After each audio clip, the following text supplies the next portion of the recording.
This is the Game of Life.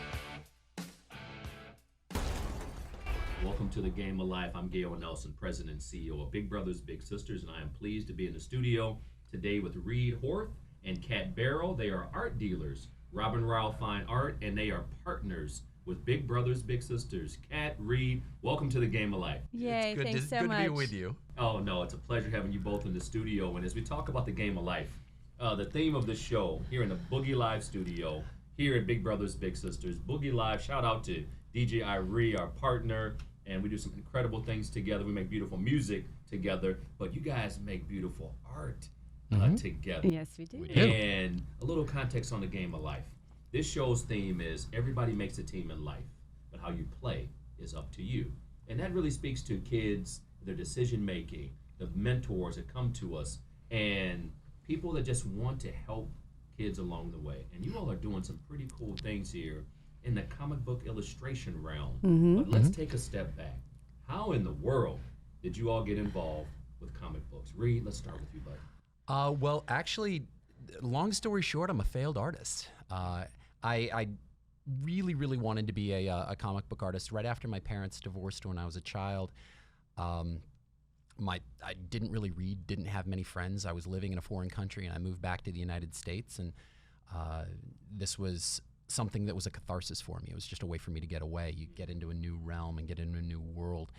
And I started drawing an awful lot. I started getting into the storytelling, started wanting that to be a career path for me. And I sort of humbly realized that I wasn't quite as good as some of the people who were around me who were also doing similar things. So had to take a step back. I was a really good writer. I knew that. And so I was like, okay, well, I can channel the creative energies from being the actual artist into maybe writing about art. And then I majored in art history and journalism. And so my transition point, comic books gave me a vehicle to be creative, and I've stuck with them my entire life. Now, even as an adult, I just love comic books. So. And now going back when you were in school, now here we are, the first week, kids are back to school. Sure. Back in school, I should say. And pre-show, you had shared with me that you had some struggles academically, and comic books became a way for you to kind of mitigate or help with with reading. It was really, really tough for my mom to get me to read anything at all. And it's not that I couldn't read, it's just that I didn't have an interest in it. And so the comic books became that way of me starting. And then I got into comic books, and then I started reading novels, and then reading nonfiction, and then words became my life. And now I do art history as a profession with Robin Rile Fine Art, and I have to write an awful lot of art history. But without that comic book to bridge that gap as a child, I might not have been able to grow up the same way and actually have a career like I have. I've been doing this for 23 years now. So without that as a bridge, I might not be able to do that. Incredible. Now, Kat, the coolest comic book mom in the world. Please show my son this in about 10 years. No doubt about it. And speaking of which, So we got involved. Reed and I have had our company for the past 11 years, and I also started as a really young kid in art. I was always doodling and sketching things, and then that went on to a career in art, right? So that's what I studied in college. I went to design, and then we opened our company 11 years ago.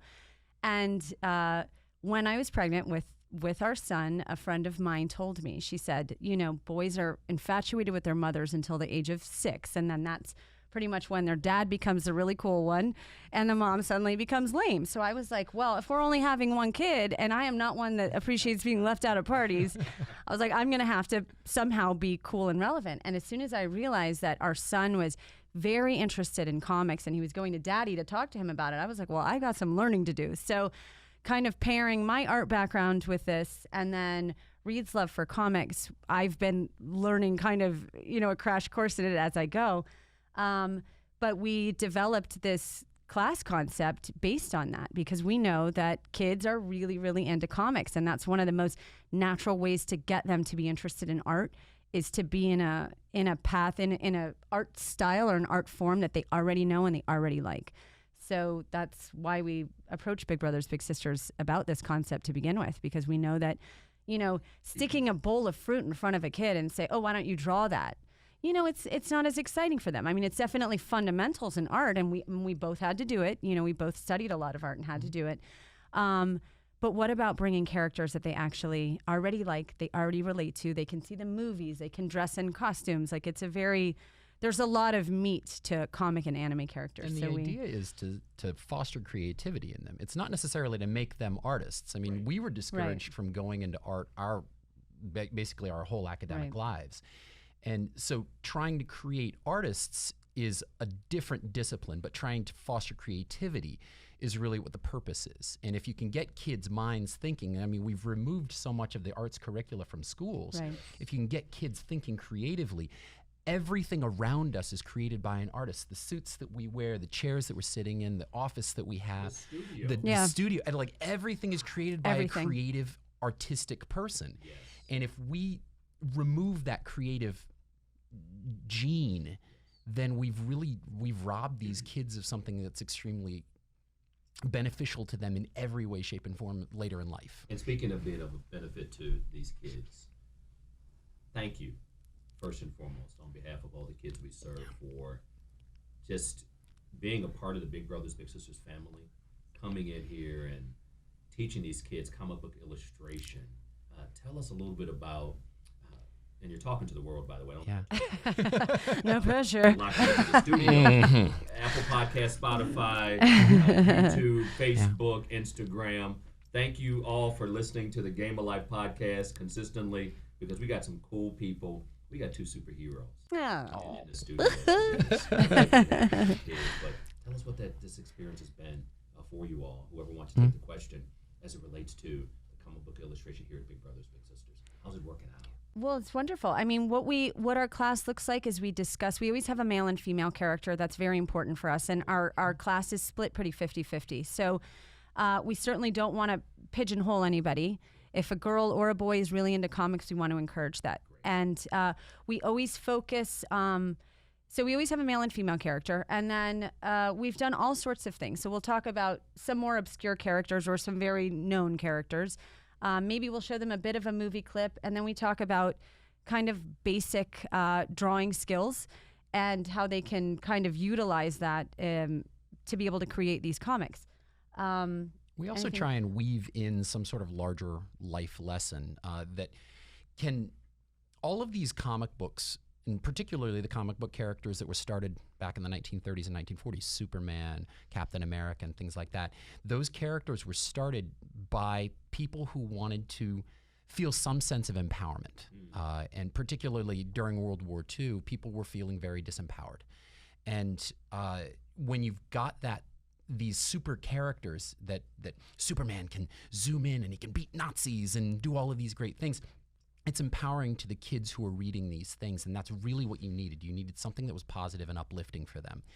And as that morphed throughout time, it became a lot of, Spider-Man was a 13-year-old kid who couldn't quite figure out what his body was doing, and he couldn't quite figure out how to be a hero, and he came from a family, he was being raised by his aunt. It was not an ideal set of circumstances. Right. So it's a lot of these different things that kids can identify with. One of the lessons that we had actually done at one point, X-Men, very popular comic book character, but they're mutants, and mutants are some metahumans. And if you look at your hand, a lot of us have the M on our hand. If you just look at it, and palm of your hand. I'm a new X-Men. Yeah, you're a new X-Men. That's it. G-Man. I like it. But what that was we said that's mutant, and that means that you have special abilities. And I remember that lesson when I read it in the X-Men when I was a kid. It gave me a sense of empowerment. It gave me a sense that I was special, that I wasn't alone, because I was coming from sort of circumstances that weren't perfect. I needed some sort of thing like this to make me feel empowered, and we sort of are trying to transcend that message into the kids now. Yeah, it's important, the relatability aspect, right? Yeah. Shazam is another one. We did a class on Shazam, and he goes from foster care home to foster care home. Mm-hmm. So these sort of things, it's really so that they don't feel left out, so that these kids say, okay, well, he did it, and he became a superhero, or she did it, and she became a superhero, mm-hmm. or I've got this kind of strange talent that, like, maybe nobody really gets me or people don't understand. And a lot of comic characters, they have this storyline when they first start. They're orphaned or they're whatever it is. And so that's important to us, that they understand the background story, and that if they themselves feel, and we've talked about that in class, where we've told Reed's story a little bit more, because he had some things to overcome as a kid, right? His parents divorced when he was 11, and the transition of moving back to the States, like these kinds of things impact kids in a lot of ways. And we also want them to see that you can come from that and you can still flourish and thrive in life. The cards that you're dealt in the beginning don't necessarily determine, where you go. What I love right? about what you all are saying, and as we continue to get to know one another, this happens to be in front of the whole world, but too. My parents divorced when I was 2 years old. I grew up in inner city Toledo, Ohio. I met my dad in an airport, San Francisco International, when I was 18 years old. Wow. And growing up, a single mom working 2 jobs to raise 2 boys, my brother had these boxes of comic books. And so as I talk to both of you, and I get goosebumps thinking about the role comic books played in growing up, and then just it takes you to a place where the superhero, you see yourself. And it's interesting now, as a husband, as a father, when I think about, again, Stan Lee's legacy and having a character like Black Panther, and for me to sit there with my family and look at my kids, and they see on the screen people that look like them. Absolutely. And then when I took my kids, because we're like superhero, fans to say the least, and then watching my kids and my daughter, you got 3 bodyguards and 1 princess, but my daughter Alexis Nicole, shout out to Alexis Nicole, when I saw her watching Wonder Woman, and how it made me feel as a dad. Oh yeah. And so the world of, and I was Aquaman growing up. There you go. But nevertheless, Aquaman's pretty awesome. Aquaman's pretty cool too. But I'm talking Justice League, old school. Yeah, old school Aquaman. Yeah. The Super Friends. Sure. Super Friends. I remember it. When the twin powers activate. And so, what you all are allowing our kids to do here in 2019, here at Big Brothers Big Sisters, 90% of the kids we serve live at or below the poverty level. They've gone through the divorces, the foster homes, just like these comic book characters. And that doesn't make them weird, strange, or anything else. That makes them human. Yeah. And the extraordinary ability and imagination and creativity of comic books. So what you all are investing in us, it goes without saying. I think I said thank you 20 times. You're welcome. Thank you for what you guys are doing. And I got some deep questions for you guys now. You got Marvel or DC? I'm a Marvel guy myself. I'm going to go with Marvel. There you go. Now, who's your favorite superhero, Kat? I know you guys, you're in the world. Oh my gosh. So who's your favorite superhero and why? Well, it's so funny because I just said Marvel, and then I'm like, well, if I got to think of someone, I'm going to go with Wonder Woman for the obvious reasons. I think the Gal Gadot character kind of changed it for me, and I know that's movie and it's not drawn so much, but so yes, although I'm more of a fan of Marvel, I am going to go with Gal Gadot and Wonder Woman. I think that she was just an amazing. What I loved about that movie is, these Amazons, they're powerful women, right? Even when you watch the behind the scenes of the making of how hard these women trained, and just their physical presence, right at the beginning of the movie, you can really see that. But she's just a really cool character. She really is. So I'm a big fan. And it's funny you mentioned that, Kat, because this past week, my wife and I watched Wonder Woman. And as you were speaking about not only the Amazons, but when there's a scene where all these men, she comes to the meeting and they were talking about just whatever decision they were making. He's like, no, that's not right. And she spoke up, and they were looking at her like, she did. Who is like she? Exactly. What is a woman doing here? What's a woman doing here? Right. No, it's wrong. Especially at that time period. You're thinking about, World War II. That's a different thing. So I really do think that comics have always kind of been advanced. They've kind of been ahead of the curve, right? And they've also changed appropriately as the way that time has changed, right? So their Black Panther is a perfect example, right? Wonder Woman is another perfect example of how staying ahead of the curve and making sure, because at the end of the day, while adults are very into comics too, it really starts a lot of times when you're a kid. And so when these kids can go and watch Black Panther and they're like, I look like that. That's right. Mm-hmm. And he's really powerful, or she's really powerful. Right. I mean, look at the sister, Irie, right? Mm-hmm. That's her name. exactly right. Look at her. She was the one. She was the brilliant kind of scientist, and They say she is smarter than Tony Stark. wow. Mm-hmm. I would agree with that. And so she can be anything she wants to Right. be. Absolutely. You belong. What a message to have Yeah. to the sister Yeah. that we serve as well. So, Reed, who's your favorite superhero and why? It's crazy because as Kat was talking, I was like, there are so many in my brain. You know, my first instinct was to go with Captain America. He's that guy who always does the right thing. Even when he was this skinny little kid in Brooklyn, he fought for every inch that he could get. He always did the right thing, and he always wanted to be more than what he was.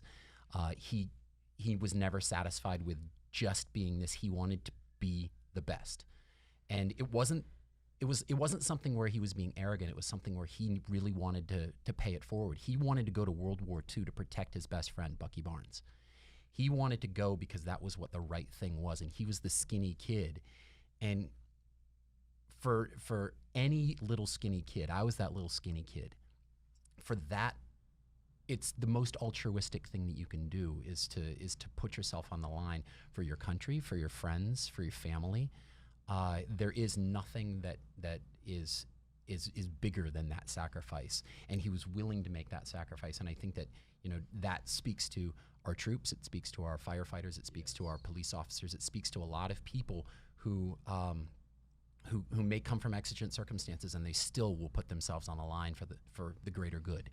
And I think Captain America is that. And there are so many characters that teach such great lessons, particularly to kids. But he was the first one who popped into my brain as being somebody who just it's a special relationship. And to all the first responders who put themselves in harm's way every single day for our safety, Right. the benefit of our communities and the safety of our communities, we salute you on behalf of Captain America. Absolutely. Absolutely. And Reed-Horth. But all I can say to both of you on this episode, this will not be the last time Sure. you'll be in this studio. You all teach a class tonight, if I'm not I mistaken. guess We we do. do. Yeah. Tell me.